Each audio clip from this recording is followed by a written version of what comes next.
Good evening, everybody. I hope you're doing well. I just wanted to thank you before we continue with today's story for all of the positive feedback. If you have any future story ideas, or want to give me some criticism, then feel free to write a comment. I would love to keep improving my videos with your help. Anyway, have fun with today's story, and a good night. When the job listing first appeared in my inbox, I almost swiped it into the trash without opening it. Field inspections weren't exactly my specialty. My expertise lay more in the administrative side of remote research projects. But the pay rate caught my eye before my finger could delete it. It was unusually high for a simple property check. High enough to make me pause and read the details. The client was vague. The site was a remote environmental research outpost, established decades ago. Back when organizations were scrambling to monitor climate change in real time. Sensors, soil analysis, wildlife tracking. The usual setup for those kinds of stations. But after funding dried up, the outpost was decommissioned and left to rot in the woods like so many others. Nothing unusual there. Hundreds of old research stations peppered the wilderness. Most too remote or too degraded to bother salvaging. But this one had a history. One I only uncovered after I accepted the job. The official reason for the outpost closure was budget cuts. But unofficially, rumors whispered through academic circles like smoke through keyholes. There were equipment failures, wildlife behaving strangely around the perimeter, and personnel falling ill with odd symptoms, like headaches, skin rashes, or hallucinations. Nothing that couldn't be explained away with mold or isolation-induced stress. But the stories left a bad taste in my mouth. I mean, even the name of the project, Site K37, felt clinical and deliberately unremarkable, like they wanted it forgotten. The job itself was simple, at least on paper. Hike out to Site K37, document the condition of the buildings and any equipment left behind, and check for signs of trespassing. The organization that hired me, some shell company with a name I could barely remember, wanted to determine if the site could be refurbished or should be salvaged. I mean, that was no big deal. A day's hike in, a day to document, a day back. 3 days, $4,000. Easy money. The outpost was located deep in a stretch of forest that had once been part of a national park, before the park boundaries were redrawn and the land left to nature's whim. There were no official trails, just a patchwork of old service roads and overgrown paths, pieced together from outdated maps. I spent a full day plotting my route, loading waypoints into my GPS and packing for the trip. I was told no one had visited the site in over a decade. Not officially, anyway. Locals claimed they sometimes saw lights flickering deep between the trees at night, but no one could say for certain if they were real, or just stories passed around to scare campers. A few amateur urban explorers had posted blurry photos online over the years. Peeling walls, rusted equipment, the usual decaying remains. But none of them stayed long enough to really document the place. It was all half-finished threads on forums and YouTube videos that ended mid-sentence. I wasn't worried. I had worked in old buildings before. A little mildew and rot didn't scare me. What did give me pause was the silence surrounding the site. No real records of who worked here. No photos of the original staff. No logs archived online. Like the entire outpost had been deliberately erased from official memory. That should have been enough to make me think twice. But it wasn't. Curiosity is a sickness, and I have always had a bad case of it. The hike itself started out uneventful. The forest was thick, the air heavy with the smell of damp earth and old leaves. But my GPS worked fine, and the landmarks more or less matched the outdated maps. The trail was overgrown in places, with ferns and moss creeping over the broken asphalt of the service road. But it wasn't impassable. I made good time. It wasn't until I crossed an old rusted gate, the official boundary of Site K37, that I started noticing how still everything was. No birdsong, no insect hum. Even my own footsteps seemed muffled, like the ground was swallowing the sound before it could escape. I chalked it up to heavy forest cover or bad weather rolling in, but I noted it all the same. The outpost itself sat lower than I expected, nestled in a shallow depression like the earth had slumped around it over the years. There were two main buildings, a larger central structure and a smaller windowless annex off to the side, along with the remains of a communications tower, leaning precariously at the edge of the clearing. From a distance, the whole site looked damp, as though the walls had been sweating under the pressure of time and neglect. The paint peeled in long curling strips, and patches of moss and fungus clung to the exterior like leeches. There was no immediate sign of activity. No lights, no movement. But something about the place felt occupied. Not by people necessarily, but by the weight of something left behind. Memory, maybe. The residue of whatever the researchers had been studying out here. The front door of the main building hung slightly open. One hinge rusted almost clean through. That was my first clue that the site might not be as abandoned as I'd been told.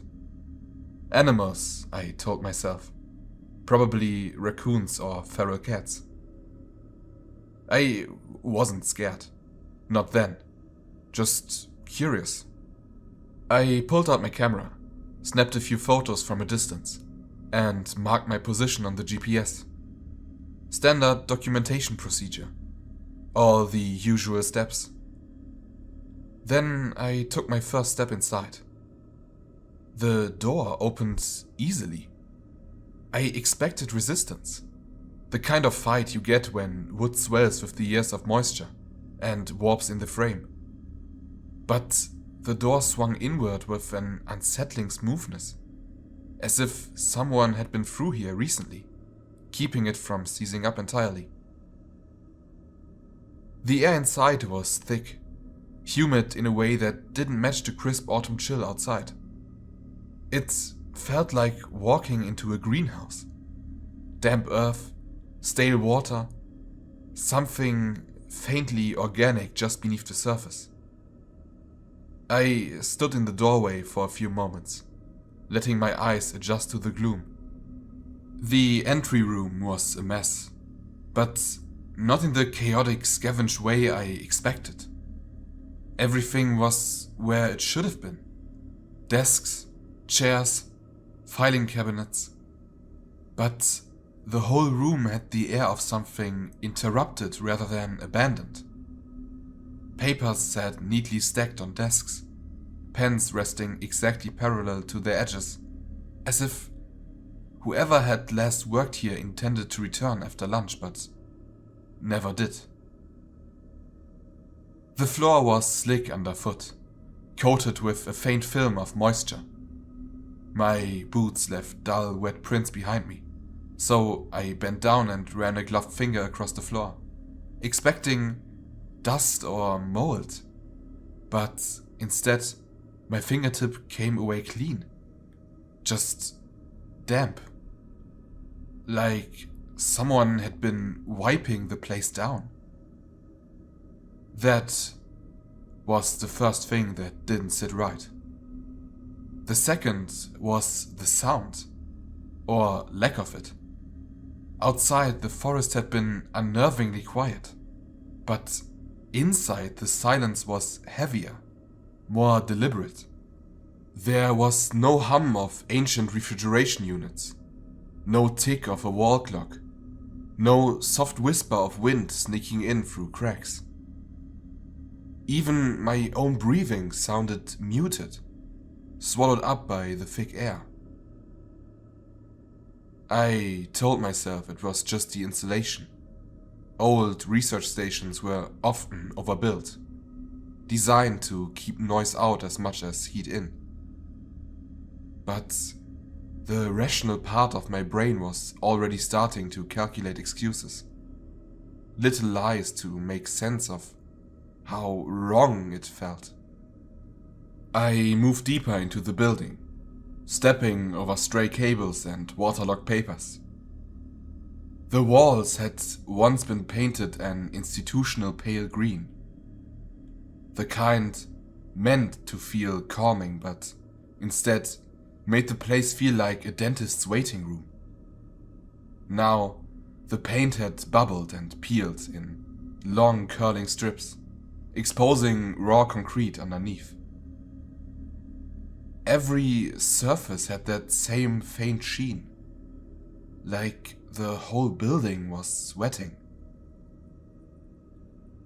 The first few rooms were standard.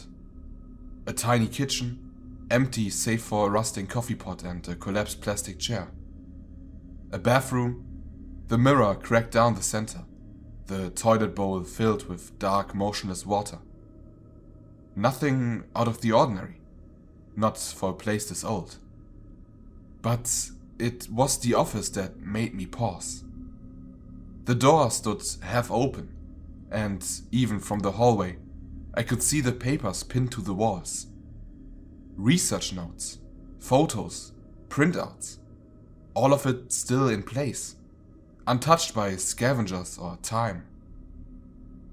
I stepped inside, careful not to disturb anything, and began snapping photos. Most of the documents were weather logs, environmental data from the site's early days. Average rainfall, soil pH, animal population surveys. But tucked between those dry scientific notes were other observations, handwritten in the margins, sometimes in frantic slashes of pen. Scratching under floor, unconfirmed source. Audio interference again. Voices? Equipment malfunction? Wildlife avoidance. Something repelling local species. Most of the notes were unsigned, but the handwriting shifted from neat academic script to something jagged, almost angry as the dates progressed. The later entries were practically illegible. On the desk, a tape recorder sat beside a pile of unlabeled cassettes, each one marked with a date range. I slipped the recorder into my bag without thinking. Maybe I could play the tapes back at camp later, assuming they hadn't degraded. The further I went into the building, the worse the air got.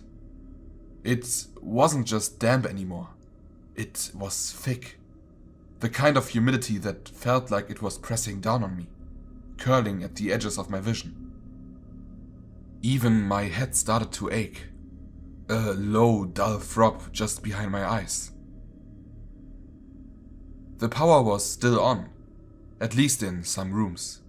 The overhead lights flickered when I passed under them, casting long, jittery shadows along the walls. I even found a small lab near the center of the building, most of its equipment covered in protective plastic sheeting, now crumpled and damp. Beakers, petri dishes, and notebooks lay scattered across the counters, some submerged in shallow pools of water that had no obvious source. There was no sign of animal life. No rats, No bugs.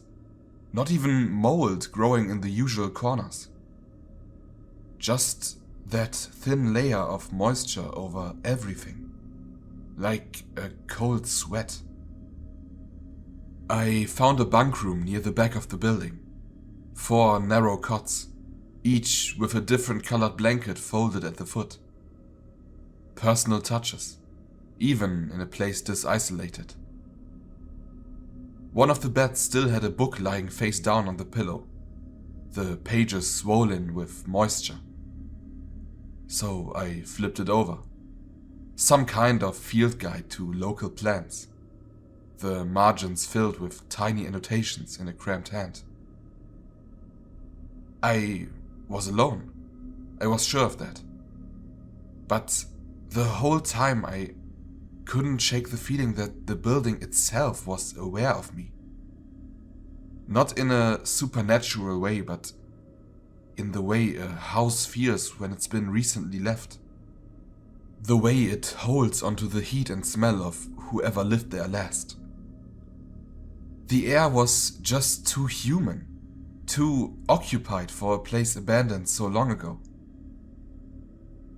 There were no personal effects though. No photographs, no journals, nothing that told me who had actually worked here.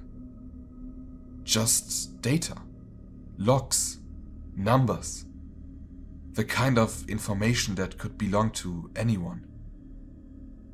So I spent hours cataloging, photographing, documenting. But my mind kept slipping off the work. My attention wandered. My thoughts felt sluggish, like I was wading through ankle-deep water.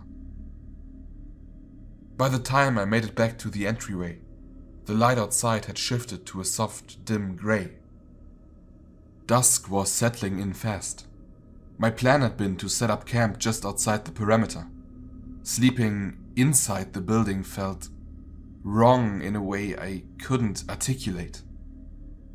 But now the thought of stepping outside into that too quiet forest made my stomach clench. So I decided to spend the night inside. Just one night, just to get the rest of the documentation done before heading back in the morning. I found a dry corner in the office, rolled out my sleeping bag, and tried to convince myself that the faint sound I heard beneath the floor was just the building settling. I didn't sleep though. Not really. I had been tired. That bone-deep fatigue that comes after a long hike and a day spent cataloging rooms. That all seemed to hum with quiet disapproval. But my body wouldn't let go. I drifted at the edges of sleep, balanced on the thin line between waking and dreaming, my mind sinking into a dark, shallow pool every time I closed my eyes. The silence had weight now. It wasn't just the absence of sound. It was something filling the space where noise should have been, pressing down against my eardrums like water. Every time I exhaled, it felt like the air took a half-second longer to leave my lungs, as though the room itself was breathing just out of sync with me. I kept my flashlight beside me, clicking it on every time the dark felt too thick. The beam always found the same things. My backpack, the corner of the desk, the pale reflection of peeling paint, curling like dead skin along the wall. Everything was still where I left it, but it all looked slightly off, as if the room had shifted half an inch in my absence, leaving its edges uneven and its angles wrong. At some point, an hour past midnight maybe, I heard it again. That soft, damp sound. Not footsteps, not scratching. Something slower, heavier, A faint, organic dragging that felt like it came from underneath the floor, rising through the warped wood and concrete like a slow exhale. It was probably water, I told myself. Groundwater pooling and shifting under the building's foundation, moving through cracks and long forgotten drainage channels. That made sense. It explained the humidity, the damp film clinging to everything, the faint slickness that seemed to coat every surface. But even in the dim light of my flashlight, the moisture didn't look right. It wasn't just water. It was too clear, too vicious, clinging in thin threads between my fingers whenever I brushed against a wall or a door frame. It left faint streaks on my clothes, too thin to see, but I could feel them, like a static charge humming just beneath my skin. At some point, I gave up on sleep entirely and sat cross-legged in my sleeping bag, flipping through the notebooks I had collected from the office. Most of them were routine logs, weather data, soil readings, lists of equipment malfunctions. But between those dry scientific entries were increasingly frantic personal notes, scrawled in the margins, sometimes overwriting the data itself. Can't sleep again. Floor feels soft in the night. Something under it? Saw light through the trees, but no one's supposed to be here. Didn't go outside. Water tastes wrong. Metal? Rot? Everyone says it's fine, but my gums ache. Something's in the walls. Thought I saw it behind the plastic in the lab. The handwriting grew worse with each page. Neat, methodical block letters giving way to jagged, uneven slashes. The last few entries were nearly unreadable. Just loops and broken sentences collapsing into themselves. The name at the top of most of the pages was Dr. E. Harlan, though no official personal records had listed anyone by that name. There were no photographs, no official signatures, just those increasingly unhinged notes, all of them ending abruptly, as if Harlan had put down their pen mid-sentence and never picked it up again. The tape recorder I had found sat beside me, cold and slightly sticky to the touch. I hadn't worked up the nerve to play the tapes yet, not with the silence sitting so thick around me, pressing against the walls like a held breath. Around 3 a.m. my flashlight flickered. Not dead batteries. I had brought plenty, and I knew they were fresh. The beam just stuttered, a faint mechanical pulse that made the shadows lurch and snap. Every time the light dimmed, I thought I saw something shift in the corners of the room. Just the edges, just the suggestion of movement. By the time the light steadied, there was nothing there. I told myself it was exhaustion. Sleep deprivation does strange things to the brain.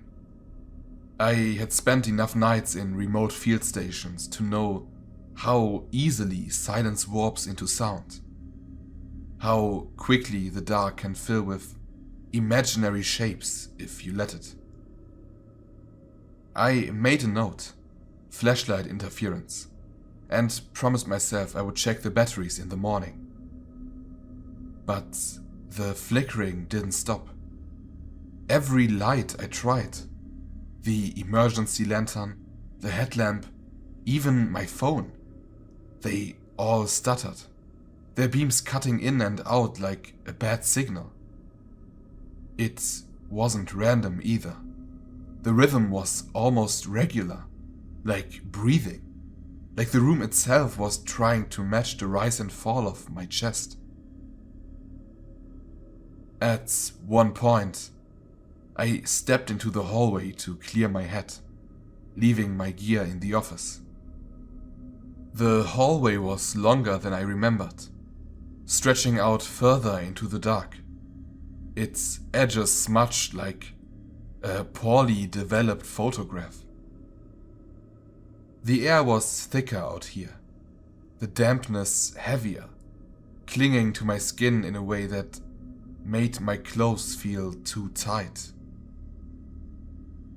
I followed the hall back to the lab, where the plastic sheeting still hung limp and sagging over the workstations. The moisture in the air had thickened into a fine mist, beading on the plastic in uneven streaks, like condensation on the inside of a breathing mask. When I brushed my hand across the surface, the moisture clung to my glove, stretching into fine, translucent threads that trembled and snapped. The air felt denser in the lab, harder to pull into my lungs. The ache behind my eyes had settled into something deeper, a low pressure at the base of my skull, like something was pressing gently against the back of my brain, nudging its way inside. I didn't stay long. Back in the office, I sealed the door with my jacket, a thin barrier but better than nothing, and sat with my back against the wall, facing the center of the room. The air was too thick, the silence too loud, but I told myself it was just a bad night, just a place playing tricks on me, a building rotting from the inside out, filled with nothing but old water and even older memories. Somewhere beneath the floor, I heard that soft dragging sound again. It was closer this time. I woke up to the sound of breathing, but it wasn't my own. It came from everywhere at once, wet, labored inhalations that seemed to vibrate through the walls, the floor, even the air itself. Each breath was too long, as if whatever was breathing had lungs too large for the space they were crammed into. The sound rose from beneath me, under the floorboards, filling the gaps between the old wood with a pulsing, slithering rhythm. The dampness was thicker now. My sleeping bag was soaked through, the fabric slick and cold, clinging to my clothes like skin. The air stuck to my face when I moved, stretched between my fingers when I rubbed my eyes. It wasn't water, not entirely. It was something alive. I scrambled to my feet, my boots sliding on the wet floor, and grabbed my flashlight. The beam flickered and died the second I turned it on, but the room wasn't dark anymore. The walls were moving. The moisture that had clung to every surface had thickened, filling the cracks and seams, forming a membranous sheen over the concrete and peeling paint. It pulsed faintly, rising and falling in time with the breathing, as though the building itself had grown a second skin. When I stepped back, the floor sank beneath my foot. Not just damp, soft, like muscle, like flesh. Then the dragging sound came again, much closer now, and the floor bulged, something pressing upward from the space beneath. The board swelled and split, thin strands of the same translucent tissue rising up between the cracks, trembling like the webbing between fingers. I just ran. The hallway was narrower than before, the walls bowing inward, slick with the same glistening film. My boots stuck with each step, the floor grabbing at the soles, as though the building didn't want to let me go. Every breath tasted like copper and salt, the air thick with the scent of something that had been alive for too long. The breathing followed me, growing louder, closer, until it was no longer coming from beneath the floor, but from all around me. The walls, the ceiling, even the air itself exhaled, vibrating in my chest, pushing against my ribs like something trying to climb inside. I reached the lab and froze. The plastic sheeting that had covered the workstations was gone. In its place was something wet and veined, stretched along the ceiling like a dripping canopy. The faint shape of organs moving just beneath the surface. It quivered when I stepped inside, reacting to me, like muscle responding to a nerve impulse. The lights overhead pulsed, dimming and brightening in time with the breathing, turning the room into a slow, throbbing nightmare. Then I saw it. It rose from the far corner, where the floor had collapsed into a slick, yawning hole, a pit where the building's foundation had given way to something soft and wet and alive. It wasn't just one thing, not a creature with edges or form, but a mass, a convergence of tissue and fluid and hunger, all of it shifting and pulling itself upward with limbs that weren't quite limbs, slick ropes of muscle and cartilage, unraveling from the wet hole below. It had no eyes, but I could feel it seeing me. The skin of it, if you could call it skin, was part of the building. The same glistening tissue that coated the walls and floors, inseparable from the structure itself. It had grown into the station, or maybe the station had grown into it, until the two were indistinguishable. The thing dragged itself toward me, pulling through the broken floorboards with a sound like tearing meat, its body squeezing through cracks too small for it, bones or tendons snapping and reforming as it came. It left trails of itself behind, thin strands of fibrous tissue clinging to the walls, the floor, even my boots, as if touching it wasn't enough.